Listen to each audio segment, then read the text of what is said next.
paz, meus irmãos. Que Deus nos abençoe em mais uma classe única, Escola Bíblica Dominical. Então você pode, à medida que for passando a aula aí, que for te chamando a atenção, fazendo os comentários, aí a gente vai interagindo aí nos nossos comentários. Vamos iniciar então com uma oração. Bondoso Deus, obrigado por mais essa oportunidade que o Senhor nos dá de te honrar, de te glorificar, neste tempo de meditação na Tua Palavra, nos princípios da Tua Palavra, em torno do fruto do Teu Santo Espírito que habita em nós. Então nos dirija, Senhor, e assim oramos agradecidos em nome de Cristo. Amém. Amém, meus irmãos. Então hoje o fruto, o característico do fruto do Espírito que nós iremos meditar é o domínio próprio. A palavra em grego, vamos ver se eu consigo pronunciar aqui, é ekrateia. Ekrateia. Lá em 1 Coríntios 9, 25, ela refere-se à virtude de um atleta de disciplinar o seu corpo em busca da vitória. Nós lemos, todo atleta em tudo se domina, aqueles para alcançar uma coroa corruptível, nós, porém, a incorruptível. E aqui a palavra, então, é de domínio próprio relacionada a essa virtude de disciplina de um atleta. Em Coríntios 7,9, refere-se à capacidade do cristão controlar a sua sexualidade. E aí nós lemos, caso, porém, não se dominem, a mesma palavra, que se casem, porque é melhor casar do que viver abrasado. Aqui alguns exemplos de como essa palavra ela é empregada em diferentes circunstâncias. Keller, ele nos auxilia no seu livro ali, Gálatas para você, apontando para a definição como sendo a capacidade de colocar o importante acima do urgente, em vez de ser sempre impulsivo ou descontrolado. E a falsificação que o nosso coração tenta encontrar para essa virtude é a força de vontade baseada no orgulho, a necessidade de se sentir no controle. Por outro lado, então, o domínio próprio é o controle do eu, do indivíduo. Então, a verdade é que a nossa carne, ela tenta, e ela tende a fazer excessiva concessão aos vários apetites, sem levar em conta a vontade de Deus e um viver para a glória de Deus. Sem levar em conta de que nós devemos fazer todas as coisas para a glória dele. Na busca por tentar entender melhor o que é domínio próprio, Azevedo, no livro Fruto do Espírito, ele também nos propõe a pensar no seu oposto, no oposto do conceito de domínio próprio. Abre aspas, quem tem domínio próprio se autodomina. Quem não tem é dominado por algo ou por alguém. Quem tem domínio não permite que sentimentos e desejos o controlem. Antes, os controla, não se permitindo dominar por atitudes, costumes e paixões. Domínio próprio, portanto, é a capacidade efetiva que o cristão deve ter de controlar seu corpo e a sua mente. Então, mais uma vez, nós percebemos aqui a ideia bíblica em torno de uma resposta ativa da nossa parte no processo de santificação. Domínio próprio está relacionado a não permitir, a não se deixar dominar, a uma atitude concreta. E aqui nós precisamos mais uma vez frisar a relação íntima entre o Espírito Santo e nós, e cada um de nós, forjando o caráter de Cristo em nossas vidas. Então quando nós lemos na primeira carta a Timóteo 4, capítulo 4, versículo 7, exercita-te pessoalmente na piedade, nós devemos considerar que o alvo das nossas vidas deve ser um viver piedoso. E um viver piedoso de forma prática tem como alvo o exercício espiritual. E esse exercício espiritual, ele consiste em ter a piedade como alvo, ou seja, uma atitude pessoal para com Deus que resulta em ações que lhe agradam, que agradam ao nosso Deus.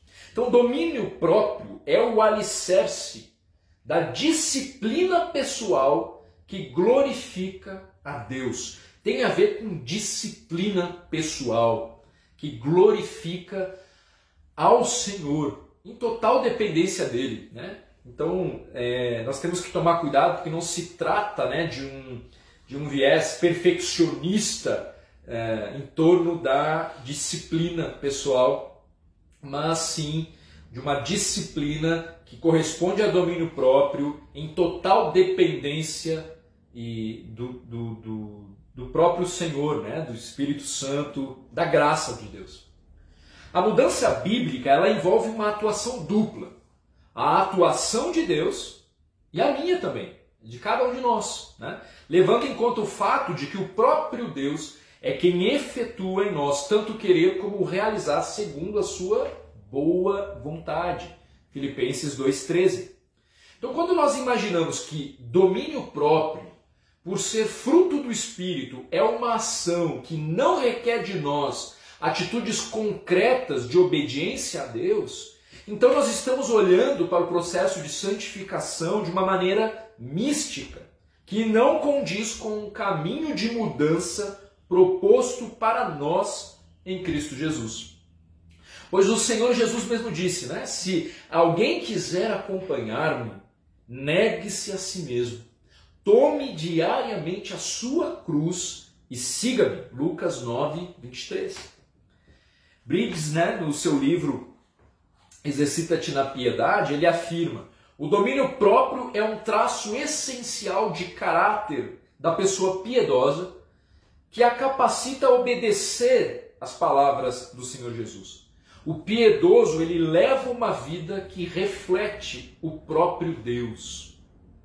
Domínio próprio, então, afeta aspectos abrangentes e distintos da nossa vida, e em que nós precisamos, então, alcançar a moderação bíblica, identificando os velhos hábitos, sejam palavras ou pensamentos, atitudes, né, ou ações, o nosso velho estilo de vida, e nós precisamos, então, uma vez identificando, como nós temos visto a cada aula, nos despojar destes velhos hábitos que correspondem à nossa velha natureza, à nossa carne.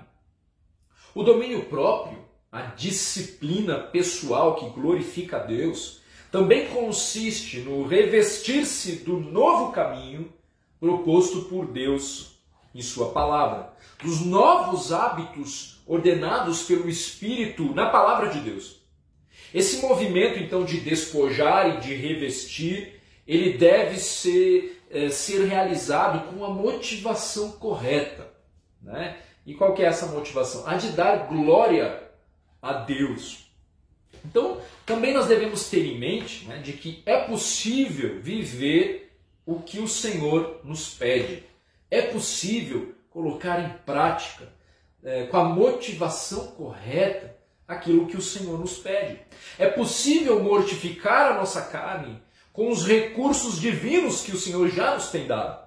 Então, visto como, pelo seu divino poder, nos têm sido doadas todas as coisas que conduzem à vida e à piedade, pelo conhecimento completo daquele que nos chamou para a sua própria glória e virtude. Segunda carta de Pedro, capítulo 1, versículo 3. Nós já recebemos todas as coisas que nos conduzem à vida e à piedade. Ou seja, é possível colocar em prática os princípios bíblicos, né, as verdades bíblicas do Senhor para as nossas vidas. É possível ter domínio próprio, né?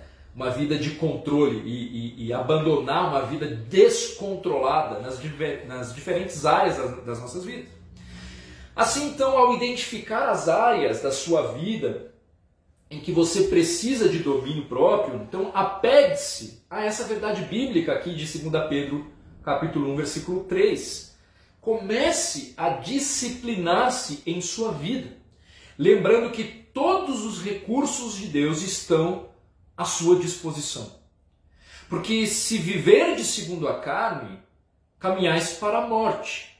Mas se pelo Espírito mortificardes os feitos do corpo, certamente vivereis. Romanos capítulo 8, versículo 13. Considerando algumas das áreas de maior relevância, então, nas nossas vidas, né, que elas precisam de fato ser marcadas pela disciplina, pelo domínio próprio, pela negação do nosso eu, né? Então, vamos olhar para algumas áreas aí de relevância, digamos assim, né? Primeira área de relevância, o nosso corpo, né? Honre a Deus com o seu corpo. Quando pensamos na relação corpo e domínio próprio, quais são os primeiros desafios, as lutas, né, que vêm à sua mente? Pensa aí, quais são os primeiros desafios que lhe vêm à mente quando você pensa na relação corpo e domínio próprio? Dieta? Uma vida saudável, né, de exercícios físicos, cuidando, primando, né, por uma vida saudável? Cansaço e falta de tempo, relacionado talvez à preguiça? Sexo, a questão da sexualidade, a expressão sexual? O que mais, né, que poderíamos acrescentar aqui? Bom, de fato a glutonaria, a preguiça e a imoralidade sexual acabam por tocar nossos corpos de alguma forma. Nós somos compassivos, né, e damos risadas diante da falta de disciplina alimentar, muitas vezes, né, do nosso tempo e do padrão de pureza que o Senhor preparou para nós, para a expressão da nossa sexualidade dentro do contexto do casamento à luz das Escrituras Sagradas. Também é um tema aí que mexe, né, e que muitas vezes nos tornamos compassivos, né? Então as tentações que refletem diretamente em nosso corpo, evidentemente elas têm a sua raiz no coração, é claro, né? E são evidenciadas fisicamente, literalmente, né? E que trazem consequências, né, físicas no caso. Bom, vamos pensar primeiro na glutonaria. Esse parece ser um tema simples, mas além de muitas vezes ser um tema negligenciado por nós cristãos, né, não é tão simples quanto parece, né, porque nem todos os obesos eles são glutões e nem todos os magros, né, esbeltos, estão livres deste pecado. Então os parâmetros não são simples de serem estabelecidos para a gente pensar a respeito dessa questão da glutonaria, da gula, né, e que acaba afetando o nosso corpo. Então, mas nós precisamos de moderação e de disciplina nessa área. Então, talvez uma maneira bíblica de pensar a respeito disso, o alimento não deve ser visto como um fim em si mesmo, mas nós devemos lembrar que a comida e a bebida nos são fornecidas por Deus para que nós possamos ter a força necessária para continuar a nossa jornada em prol do seu reino. Então aqui a gente passa por várias questões da cosmovisão cristã, né? Quem somos, né? Por que fomos criados? Qual que é a nossa missão neste mundo? Né? E aí, qual é a nossa relação com os alimentos? Né? Então o alimento ele não deve ser visto como um fim em si mesmo. Quando nós olhamos para a comida, para a bebida, né? Ele tem um objetivo, né? E que é nos dar energia para que a gente glorifique o nome de Deus, né? Com a missão que nós temos. Né? Agora, quando ele se torna um fim em si mesmo, então nós vamos fazendo uso desses alimentos de uma forma desregrada muitas vezes, né? E às vezes, inclusive, comendo coisas que vão nos fazer mal, né? Então é um assunto delicado, né? E que nós cristãos, ao falar deste assunto, muitas vezes tratamos de forma leviana, né? E de forma despretensiosa. Os cuidados com a saúde do corpo, nós sabemos, também envolve a prática de exercícios físicos, a ida regular, né, ao médico. Nós não podemos negligenciar essas áreas. Nós estamos conscientes, né, dessas necessidades. Embora ainda, né, seja preciso o reconhecimento do descontrole, né, em relação a essas questões, que anda na contramão do autocontrole, do domínio próprio em relação a essa questão do trato, né, com os alimentos, dos cuidados com o corpo. E aí eu diria mais, né, os profissionais de saúde, de educação física, né, cristãos, eles devem estruturar ali as suas carreiras, os seus planos de aula, debaixo da cosmovisão bíblica, sobre a importância dos cuidados com o corpo. E na verdade cada cristão deve entender que uma vez salvo, ele precisa honrar a Deus com o seu corpo. E não se trata de como você está, né? Não se trata da sua aparência, da sua forma necessariamente, né? Existem questões orgânicas, físicas, né? Alguém que come muito, pode estar ainda em pecado, né? Na glutonaria e não engorda nada. Alguém que está zeloso e cuida e tem um bom relacionamento com os alimentos e ainda assim engorda. Então não se trata da questão da forma necessariamente, meus irmãos, mas de como você age em domínio próprio em relação a essa área, né, aos cuidados com o seu corpo. Então, nós precisamos repensar isso e orar para que o Senhor nos conduza a esse entendimento sobre o cuidado que precisamos ter com o nosso corpo e que possamos nos arrepender, né, da falta de domínio próprio, da falta de controle em relação aos cuidados com o nosso corpo. E a preguiça? A preguiça muitas vezes disfarçada de cansaço. É claro, é legítimo estar cansado? Sim, né? Todos nós cansamos. E é por isso que nós dormimos. E é por isso que nós temos aquele dia especial para descansar, né, do nosso trabalho. Então, mas a preguiça, ela é uma forma de desonrar a Deus por meio dos nossos corpos, que deveriam estar ali em ação, mas eles permanecem inertes, né? E mesmo aqueles que às vezes são um exemplo da execução das suas tarefas diárias no trabalho, com a família, muitas vezes se mostram vagarosos quando o assunto é a disciplina produtiva na comunhão com Deus todos os dias, né? É zeloso no trabalho, é zeloso no cuidado das tarefas domésticas, mas em relação ao relacionamento com o Senhor, a vida devocional, a vida, né, nunca tem tempo, né? A preguiça impera ali e isso traz consequências de toda a ordem, né? A falta de domínio próprio também pega aqui, né? O domínio próprio, então, proveniente do Espírito, ele irá nos conduzir a um planejamento que nos leva a uma ação de mortificação. Tanto nos cuidados com o corpo, né, e agora também pensando aqui no nosso planejamento sobre o que fazer, as prioridades, né? Então a questão é que nós muitas vezes, nessa questão da mortificação, do que Deus nos pede para fazer, para termos uma vida que honre o nome dEle, relacionada a domínio próprio, para sermos produtivos para glorificar o nome dEle, a questão é que muitas das vezes nós não queremos isso. A verdade é que nós queremos satisfazer os desejos da nossa carne. E aí, mais uma vez, nós precisamos de arrependimento.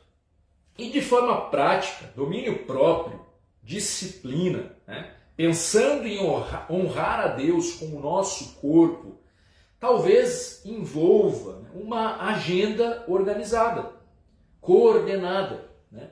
E isso significa pensar, é algo espiritual, né?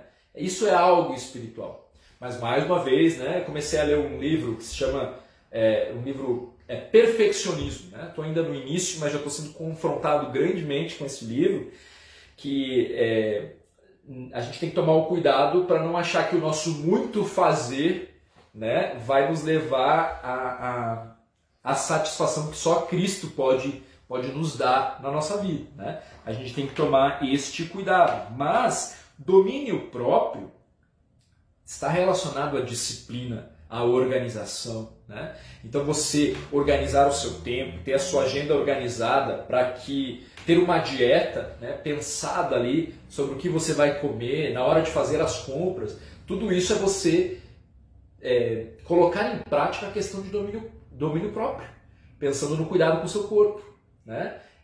Pensando nas tarefas que você precisa realizar. O homem, então, ele precisa organizar a sua tarefa no trabalho, mas como que ele, de forma sistemática, consegue pastorear o coração da sua esposa, pastorear o coração dos seus filhos? Se você não se organizar, você nunca terá tempo, né? Sempre terá alguma coisa pegando esse tempo, né? Sendo uma prioridade. Então tem que avaliar quais são as prioridades das nossas vidas. Domínio próprio passa por organização, né? Organizar a vida. Então, uma agenda organizada, coordenada, com as prioridades bem estabelecidas, de forma que você possa executá-las fazendo bom uso do tempo, né? Parando então de procrastinar e de dar desculpas para uma vida que, no fim das contas, ama o descontrole.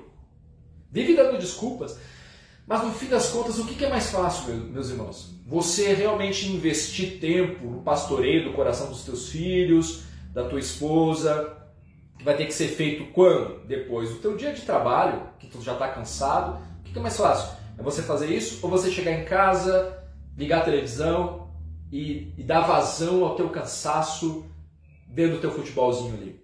Ou vendo qualquer outra coisa aleatória, né? Me diz o que é mais fácil, né? Mortificar a sua carne é dizer não, né? E entendendo quais são as prioridades que Deus tem para você. Agora, se isso estiver só no campo das ideias, do tipo, eu sei que preciso fazer isso, a rotina, o dia a dia, não, vamos ser realistas, né? Você não vai realizar isso, né? Você vai ter muitas quedas e falhas nisso. Então, olhe com carinho, né, para essa questão na dependência do Espírito Santo, você reformular o seu modo de viver. Então, vamos abandonar o descontrole. Então, eu quero abrir aqui um espaço para falar um pouco sobre essa questão de prioridades. Eu entendo, né, que essa questão se relaciona diretamente à nossa discussão sobre disciplina e domínio próprio. Na apostila, e durante o tempo, uma apostila de ética, né, durante o tempo de seminário, quero compartilhar com vocês também, mais uma vez, esse material, né, que é rico, né, e que tratava dessa questão das prioridades, planejamento e o bom uso do tempo. A autora Maria Cecília Alfano, eu até vou colocar aqui nos comentários o site que ela é desenvolvedora, com muito material bom lá, com indicação de literatura, conexão conselho bíblico, né? Então vou deixar aqui o link nos comentários para você vasculhar ali o Conexão Conselho Bíblico em busca de materiais para leitura boa, tudo quanto é área, né? Você pode ir atrás ali. Então, muitas coisas disputam o uso do nosso tempo, né? Nós podemos gastá-lo ao sabor do impulso e ao ritmo das pressões que outros fazem sobre nós, ou podemos fazer um planejamento que nos oriente quanto ao que fazer e o que deixar de fazer. Para fazer um bom planejamento, então, é preciso estabelecer prioridades certas. Tem ou não tem a ver com domínio próprio? Com disciplina? Tem. Então, minhas prioridades revelam as inclinações do meu coração. O que mais me agrada? A quem eu quero agradar? Perguntas que você precisa responder aí para entender quais são as suas prioridades. Se Deus ocupa o centro da minha vida, não haverá conflito entre as minhas prioridades e as dele. Então, discernir quais são as prioridades, né, que estão hoje governando a sua vida. E aí depois, quais são as prioridades que o Senhor tem para a sua vida, dentro do que Deus te chamou, dentro de quem Deus, de como Deus te fez, né? Então você é um homem, pai, né, marido, você tem uma função, você tem prioridades estabelecidas na palavra de Deus. quando Deus está no centro da sua vida, não haverá conflito entre as tuas prioridades e as dele, porque você quer vivenciar as prioridades que Deus tem para a sua vida, né? Da mesma forma, você que é mulher, né? Também Deus tem prioridades para a sua vida. Então, quando anseios pessoais ou temor aos homens estão no controle, pode haver descontentamento, ansiedade, exaustão. Quando preferências pessoais, desejos e raciocínios próprios estão no controle, pode haver escolha errada de atividades, né? E aqui a gente lembra o profeta Jonas, né? O profeta Fujão ali, fazendo escolhas erradas, né? O descontentamento, a ansiedade e a exaustão, nós temos o exemplo de Marta, né? Ali pensando no que os outros iam falar, ou descontentada ali porque sua irmã Maria estava lá aos pés, né, de Cristo, enquanto ela estava trabalhando toda atarefada. Quando as pressões externas estão presentes, mas não ganham o controle, o urgente não toma o lugar do importante. Então, a Cecília, no seu material, ela propõe um planejamento que reflita as prioridades de Deus para a vida, em 4 etapas básicas. Quero compartilhar aqui com vocês. Primeiro, estabelecer meu propósito de vida, as áreas de responsabilidades, né, prioridades e atividades. Então, quando alguém diz, não tenho tempo para fazer tal coisa, na verdade, essa pessoa está dizendo, não considero tal coisa tão importante quanto aquilo outro que preciso fazer ou que quero fazer. Então, basicamente é isso. O que nós queremos, o que nós priorizamos, isso nós fazemos. Esta é a mais pura verdade. Então estabeleça, né, qual que é o seu propósito de vida. Quais são as tuas responsabilidades, as áreas de responsabilidades da sua vida e quais são as prioridades e as atividades que você precisa cumprir. Né? Então não é que você não tem tempo. Você não considera tal coisa tão importante quanto aquilo outro que você precisa ou quer fazer. Segundo, a outra etapa básica, o planejamento que reflita as prioridades de Deus. Avaliar como eu estou usando o meu tempo. Né? Um inventário do uso atual do tempo, seguido de uma avaliação. Ou seja, como eu estou lidando com as minhas responsabilidades, prioridades e atividades. Então, é o melhor instrumento para identificar as mudanças necessárias. Você precisa parar e avaliar, né? Anotar como que você tem utilizado o seu tempo hoje. Não como você acha que deveria ser, mas fazer uma avaliação realista de como você de fato utiliza o seu tempo hoje. Talvez anotando aí um trabalho árduo, né? Cada meia hora ali o que você faz no seu dia a dia, durante uma semana. E depois você vai descobrir quanto tempo você gasta com televisão, com Netflix, no Facebook, trabalhando, estudando, e vai conseguir fazer uma avaliação correta. Mas cuidado, não é o que você acha que deveria estar fazendo, é o que você de fato faz. E aí você consegue ter um bom instrumento para identificar as mudanças necessárias. Um bom planejamento na distribuição sábia de atividades dentro do tempo disponível, é o ponto 3 aqui. O bom planejamento aplica os princípios bíblicos que orientam a vida cristã. E esse bom planejamento ele é feito em submissão a Deus. O homem faz seus planos, mas o Senhor é a última palavra. Né? Lá em Provérbios 16:3 nós também lemos: confia ao Senhor as tuas obras e os teus desígnios serão estabelecidos. Em Tiago 4:13 e 15 nós lemos: atendei agora, vós que dizeis, hoje ou amanhã iremos para a cidade tal, e lá passaremos um ano, e negociaremos, e teremos lucros.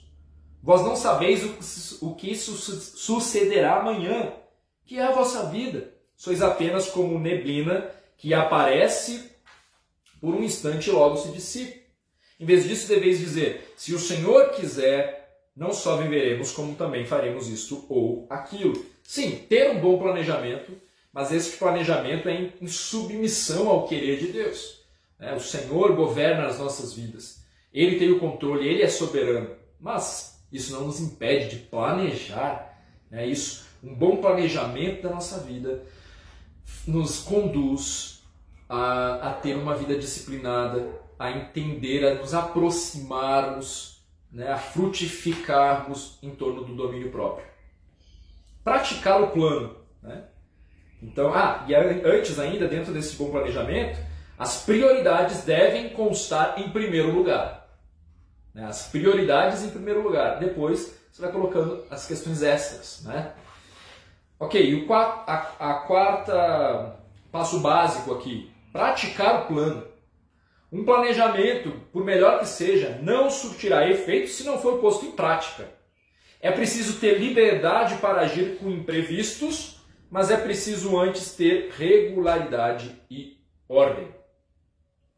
Aqui só neste ponto, né, irmãos, de avaliarmos aqui a questão do domínio próprio em torno do que fazemos, né, pensando na preguiça, pensando na atividade do nosso corpo, né, como isso afeta tantas áreas, né? Então, pense a respeito disso, né? Tente colocar isso em prática, pare de autopiedade aí, de autocomiseração, então uma postura, decida, né? Mudar para glorificar o nome de Deus, entenda que o Senhor está operando na sua vida, mas que esse processo de santificação de fato requer que você mortifique a sua carne, que você diga não para o seu eu, que você assuma a tua responsabilidade diante das prioridades que você tem dentro do papel que te foi colocado, né? Como pai, como funcionário, como patrão, como filhos, né? Como esposa, enfim. Certo? O domínio próprio relacionado à questão sexual envolve o que fazemos com o corpo, né? E o que fazemos com os nossos pensamentos. E aí esta questão dos pensamentos é a segunda área aqui de relevância, né?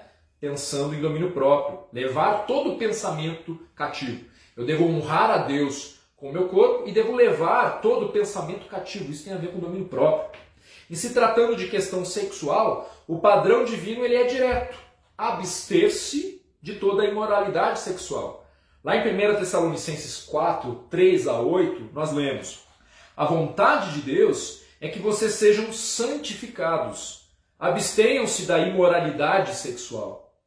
Cada um saiba controlar o próprio corpo de maneira santa e honrosa, não com a paixão de desejo desenfreado, como os pagãos que desconhecem a Deus. Neste assunto, ninguém prejudique a seu irmão, nem dele se aproveite.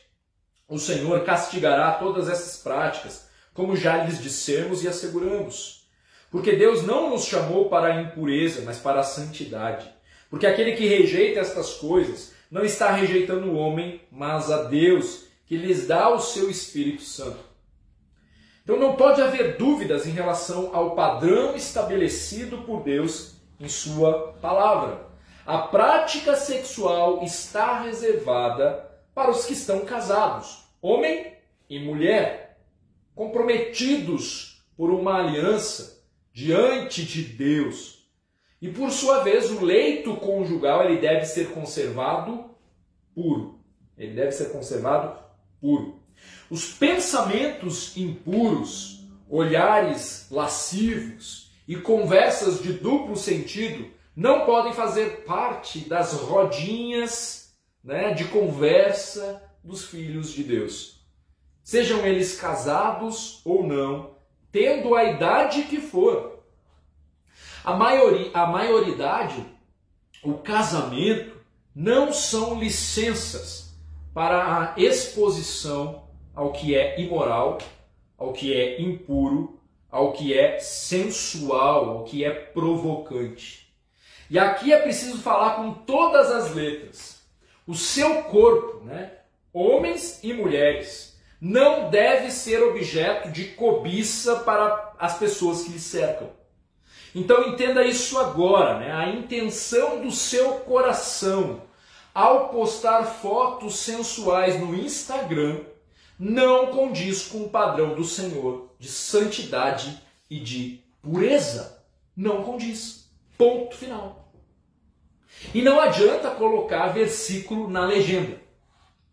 Não adianta. Então você seminua no feed de quem não é o seu marido, essa conta não fecha. Se você é uma filha de Deus, essa conta não fecha. Você sensualizando na academia, né, nos stories, de quem não é a sua esposa, também não, da mesma forma. Efésios 5, 3 a 4 nós lemos: entre vocês não deve haver nem sequer menção de imoralidade sexual, nem de qualquer espécie de impureza, nem de cobiça, pois estas coisas não são próprias para os santos. Não haja obscenidade, nem conversas tolas, nem gracejos imorais, que são inconvenientes, mas ao invés disso, ação de graças. Se nós não formos radicais na mortificação da nossa carne em relação aos aspectos de ordem sexual, dificilmente nós vamos ver resultados que agradam o coração de Deus. E mais uma vez, abre aspas aí para a fala do Bridges, né? Ele alerta: a mente é a estufa onde os pensamentos ilícitos, uma vez plantados, são nutridos e regados antes de serem transplantados para o mundo real das ações ilícitas. É raro as pessoas caírem repetidamente na glutonaria ou na imoralidade. Essas ações são degustadas na mente muito antes de serem saboreadas na realidade. A vida pensante é, pois, a primeira linha de defesa que temos na batalha do domínio próprio. Né? Leve cativo os teus pensamentos ao Senhor. Domínio próprio em relação aos teus pensamentos. Vem um pensamento, Senhor, interrompa esse pensamento. Ore, clame ao Senhor. Filipenses 4:8, ele aparece como um dos textos mais pertinentes em se tratando de domínio próprio na esfera do pensamento e da resposta ativa que nós precisamos dar diante dos resultados da falta de controle em nossas vidas. Olha o que fala. Finalmente, irmãos, tudo o que é verdadeiro, tudo o que é respeitável, tudo o que é amável, tudo o que é de boa fama, se há alguma virtude, né? Se alguma virtude há, e se algum louvor existe, seja isso que ocupe o vosso pensamento. Então note, não se trata apenas, né, sobre o que não fazer, mas sobre o que fazer. Leve todo o pensamento cativo para torná-lo obediente a Cristo, 2 Coríntios 10:5. E que grande desafio, né? Nós permitimos na mente o que nós não permitiríamos nas ações, porque o que se passa em nosso pensamento não pode ser visto, mas Deus vê, o Senhor vê. Isso deveria nos encher de temor. Pensar em pensamentos é pensar em emoções, né? E nós já falamos muito a respeito das obras da carne que nos remetem a expressões emocionais, né? A ira talvez seja a mais evidente, e se a gente pensar em domínio próprio, né? Quando nós pensamos então nessa questão. E aí você pode conferir as lições 1 e 2 para mais detalhes aí sobre a questão da ira. Então manter rédea curta das nossas emoções é tão necessário à piedade como manter sob controle os apetites e desejos corporais. Então, como filhos de Deus, não somos reféns dos nossos sentimentos e das nossas emoções. Muito pelo contrário, o Espírito Santo ele nos capacita a andarmos e sermos guiados por Ele, e não por nossa carne, e não por nossas emoções. Então, na luta em relação à disciplina, ao domínio próprio, em cada área da sua vida, tenha consciência de que você é completa e totalmente dependente da graça de Deus. Em Colossenses capítulo 2, versículo 6, né, esse texto ele nos lembra de uma verdade preciosa. Ora, como recebestes Cristo Jesus, o Senhor, assim andai nele. Com base neste texto, você precisa perguntar: e como que recebi a Cristo? Como que você recebeu a Cristo? Foi pela graça. Graça. Né? Então, assim, da mesma forma, andai nele. andai nele pela graça, obedeça pela graça. A nossa vontade, então, ela será fortalecida pela obediência. Cada vez que você disser não, né, para determinado desejo pecaminoso, andando em direção ao domínio próprio, à disciplina bíblica, você é mais capacitado pelo poder de Deus a dizer não. E é claro, haverá dias de fracassos, de derrotas, mas o pecado ele não terá domínio sobre nós. Por quê? Porque nós não estamos debaixo da lei, mas debaixo da graça. É Romanos 6,14. E é essa verdade, é essa realidade que nos capacita a apresentar os membros do nosso corpo como instrumentos de justiça. Em Cristo nós estamos capacitados a dizer não para o pecado. Então, meus irmãos, decida hoje, né? Você decida hoje depender do Espírito Santo e viver em liberdade. Né? Uma liberdade que nos conduz em disciplina espiritual. E isso se traduz em tudo o que nós fazemos, no modo como nós nos comportamos. Então, o perdido que não conhece a Cristo, ele olhará para o domínio próprio, à luz do que foi apresentado aqui, né, de tudo que eu falei, como algo que aprisiona. Mas para os salvos, cada pequeno passo que nós damos em direção ao domínio próprio, a negação do nosso eu, é um passo de satisfação, porque glorifica a Deus, né? Embora em mortificação. Né? É um paradoxo assim, né? Porque a mortificação ela não é fácil, é uma luta dura, mas ao mesmo tempo nos traz satisfação, porque somos filhos e damos passos que glorificam o nome de Deus. E o nosso maior prazer está justamente nisso, em glorificar o nome de Deus, que é digno da nossa total rendição e da nossa total submissão. No fim das contas, domínio próprio tem a ver com isso, com submissão, com rendição, com essa disciplina que leva em conta quem Deus é. Que esta palavra então possa ministrar ao seu coração, ao meu coração com profundidade, que o Senhor nos capacite a encontrar o caminho para o domínio próprio, um caminho de luta, de disciplina, prática, né?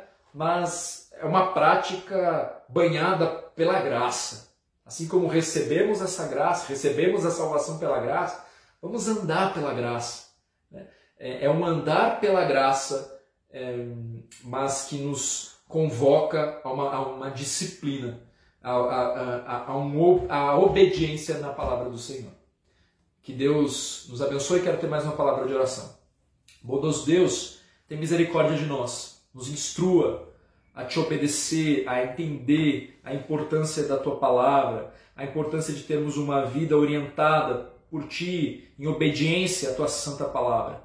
Ó Deus, nos livra de nós mesmos e nos dá um coração voltado para o Senhor, que zela pelo autocontrole, pelo domínio próprio que procede do teu Santo Espírito e que abandona toda a prática descontrolada em torno dos pensamentos, em torno do cuidado com o nosso corpo, das nossas emoções. O Espírito que habita em nós é de ordem e nós louvamos o teu nome, porque a obra que o Senhor começou em nós, o Senhor há de completar. Em nome de Cristo oramos. Amém. Amém, meus irmãos. Deus abençoe a sua vida. As próximas aulas estarão com o Sidney, né? Ele vai estar direcionando as nossas aulas.